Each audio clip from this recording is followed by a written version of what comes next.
All right. So the Super Falcons of Nigeria are less than 24 hours away from their long-awaited return to the Olympic Games.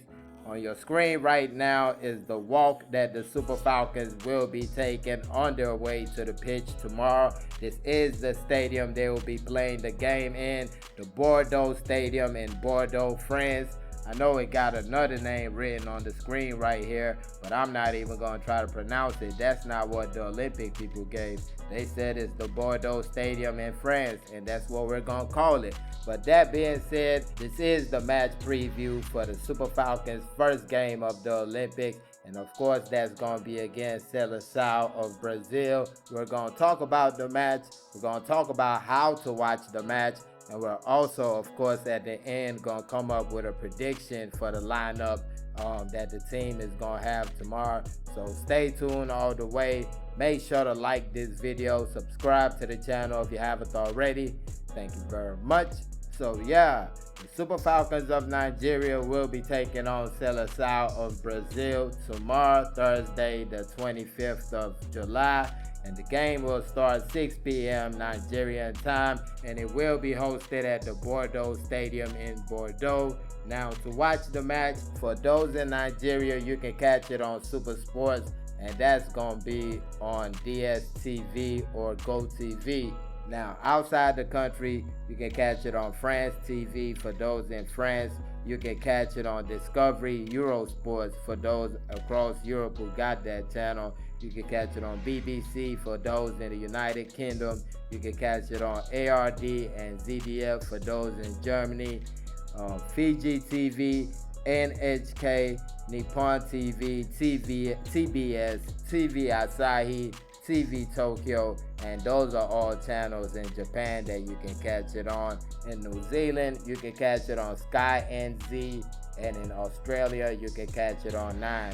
Now, moving on from that, we're going to talk about how these two teams match up. Starting with Brazil, this will be their 7th time at the Olympic Games. They have actually twice won the silver medal in this competition right here, and that was in 2004, the Athens Olympic, and in 2008, the Beijing Olympic. Now, going into the competition, these were the last 5 results that Brazil had, last 5 official results.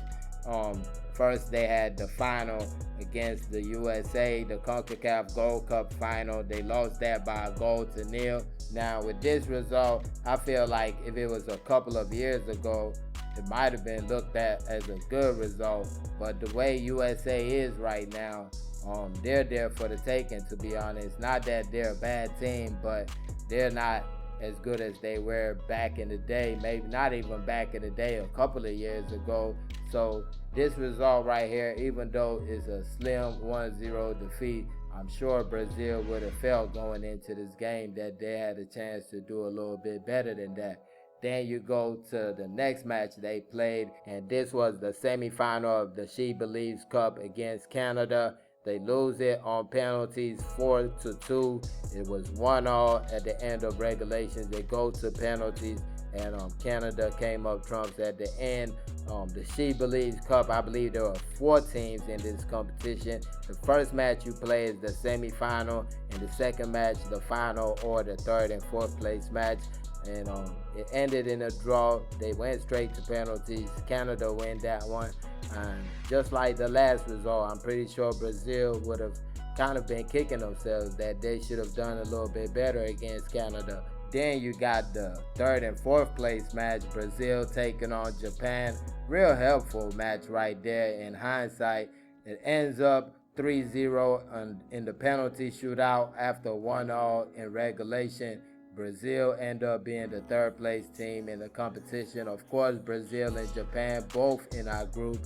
So this is an important match to watch if you can check it out. If you can find it and check it out right here. The Japan versus Brazil match. Then you go to the last 2 matches. They played the last 2 official matches, and they were against Jamaica. And these 2 results, more than any other results, are cause for concern, at least. 4-0 2 times against Jamaica. A nice team that plays compact, real hard to break down, and for them to be done like that. both times. That's crazy right there. And that lets you know that Brazil is capable of doing things. If you fall asleep, if you don't handle business, Brazil will be right there to pounce and really make you pay at the end of the day. Now, for the Super Falcons, like I said at the beginning, this is a long-awaited return to the Olympic Games for this team right here. They missed the past 3 Olympic Games, the 2012 Olympics in London, the 2016 Olympics in Rio, and the 2021, 2020, the one in Tokyo. And the team didn't have the greatest of records when we were in the competition. Our first outing in the competition was in 2000, and we finished winless in the competition, bottom of our group. Then you go to 2004, which was a little bit better. We got out the group, but got knocked out by Germany and couldn't make it into the semifinal. Then you get the 2008 Olympics in Beijing, and we finished winless in that one also. So this right here is a little bit more than just being happy that you're in the competition. You also have to outdo yourself in this competition, actually show yourself in a better light in this competition, because just one time out of the group stage in 3 appearances is not good enough, and we definitely have to improve on that record right there. Well, speaking of records, we go back to the Super Falcons' last 5 games, and we start with Cape Verde, the women's AFCON qualifier, second leg.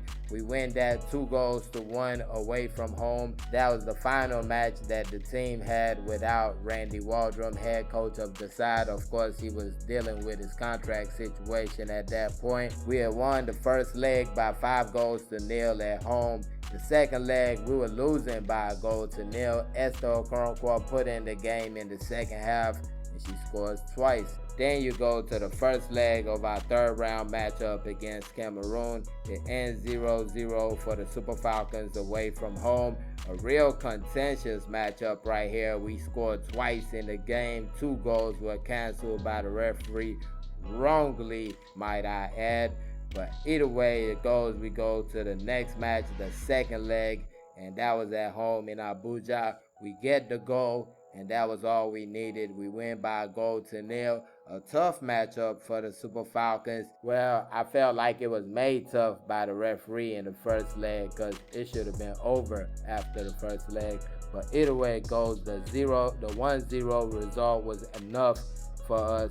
Then you go to the final round of qualifiers. We take on South Africa. We beat them by 1-0 at home. Also, referee kind of played a part in it. You get the red card that was supposed to be given, penalties that were supposed to be given. It was just a mess in my opinion, but we got the 1-0 result. We go to the second leg, and that was the final official match the Super Falcons had played. That was in April of this year.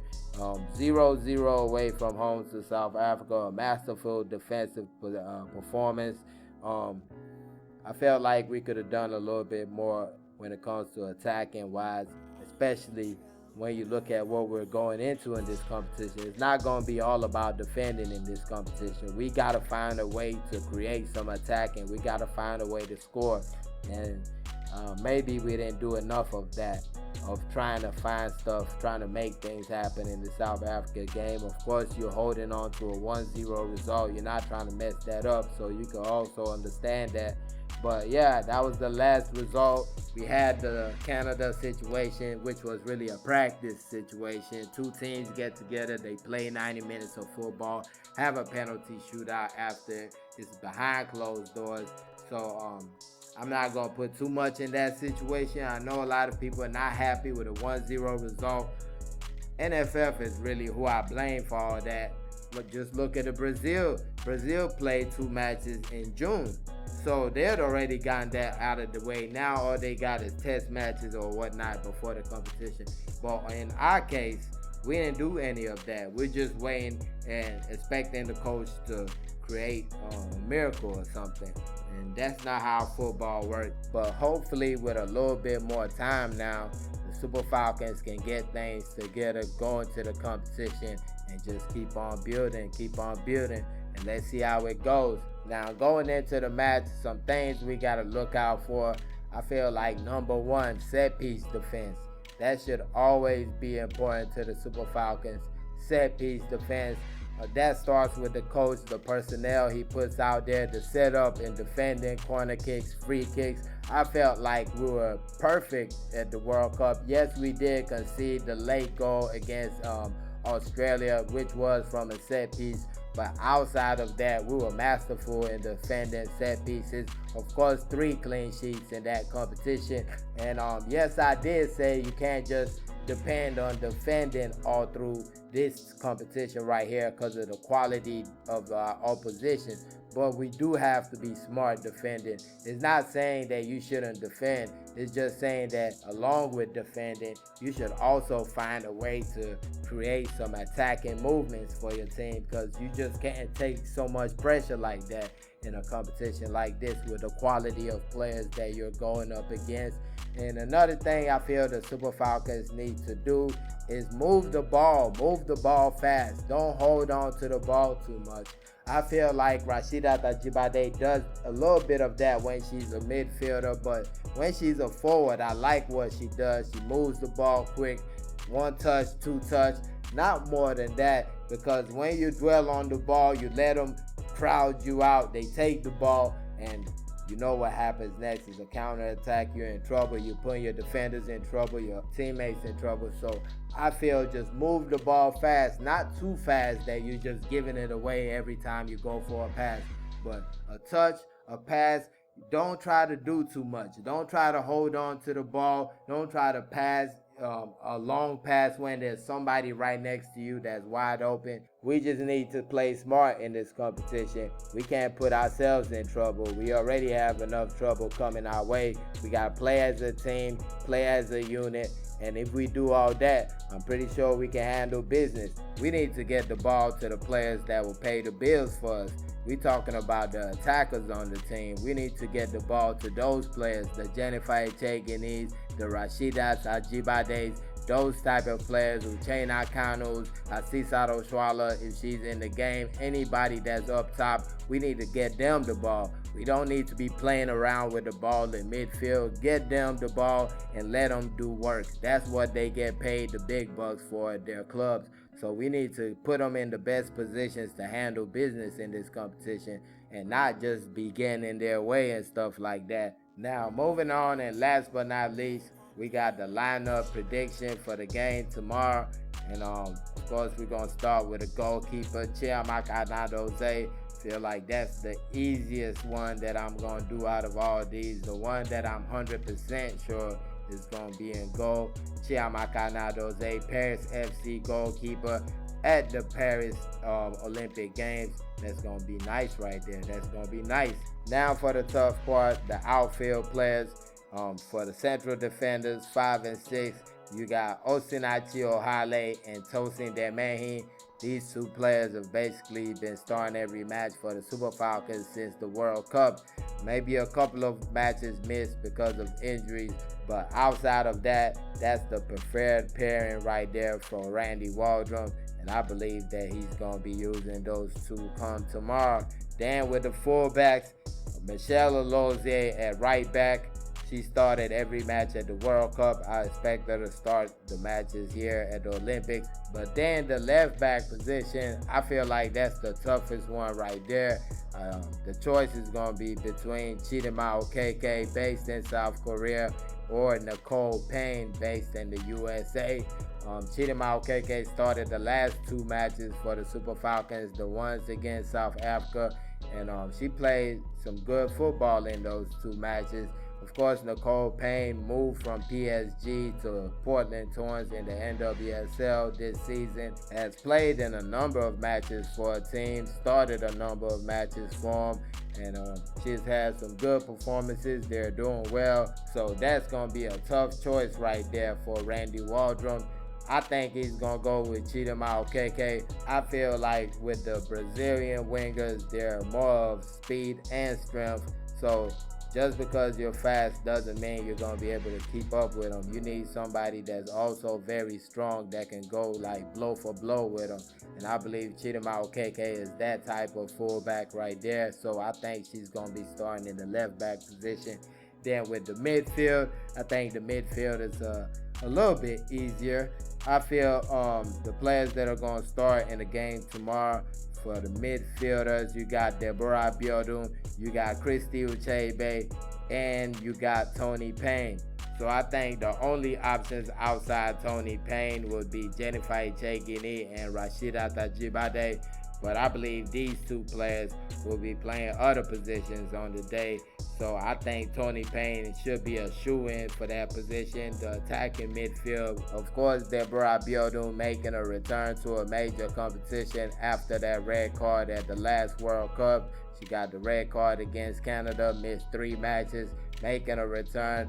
She was really good for the Super Falcons in the qualifiers, and expecting her to continue doing the same right here in this competition.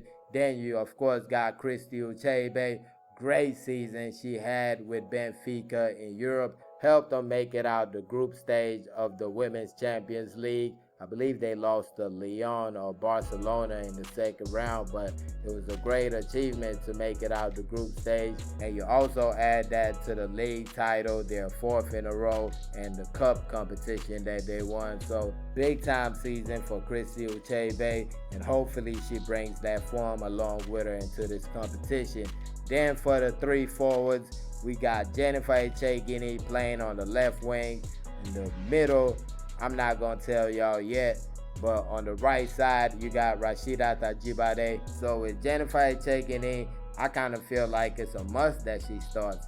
Her form coming into this competition is super. She just made the big move to PSG from Juventus, and I feel like she's done enough even for the Super Falcons for us to believe that she can come into this team and handle business. I feel like she has a chance to be one of the best players in this competition, especially if we have team success. And another player I also feel can do a lot in this competition, on the other side, Rashida Tajibade. I feel like she's been most deadly for the Super Falcons playing as a forward or a winger. Not that she's bad as a midfielder. She has had some good performances in the midfield. But as a forward, I feel like that's the best position for the Super Falcons. And she also comes into this competition with a good club form. She just won Player of the Season at Atletico Madrid. And her goal at the ending of the season helped them clinch the Women's Champions League slot. So she's definitely feeling good, and I feel like this is a good selection to be in the starting lineup. Then for the 11th and final player, which is the player who's going to play at the number 9 position. Now for me, if it was up to me to choose who would play in this position, I would either pick Esther Okoronkwo, or I'm going to go with the old trusty, old faithful Asisat Oswala. A lot of people are talking about she's washed up. No, she's not.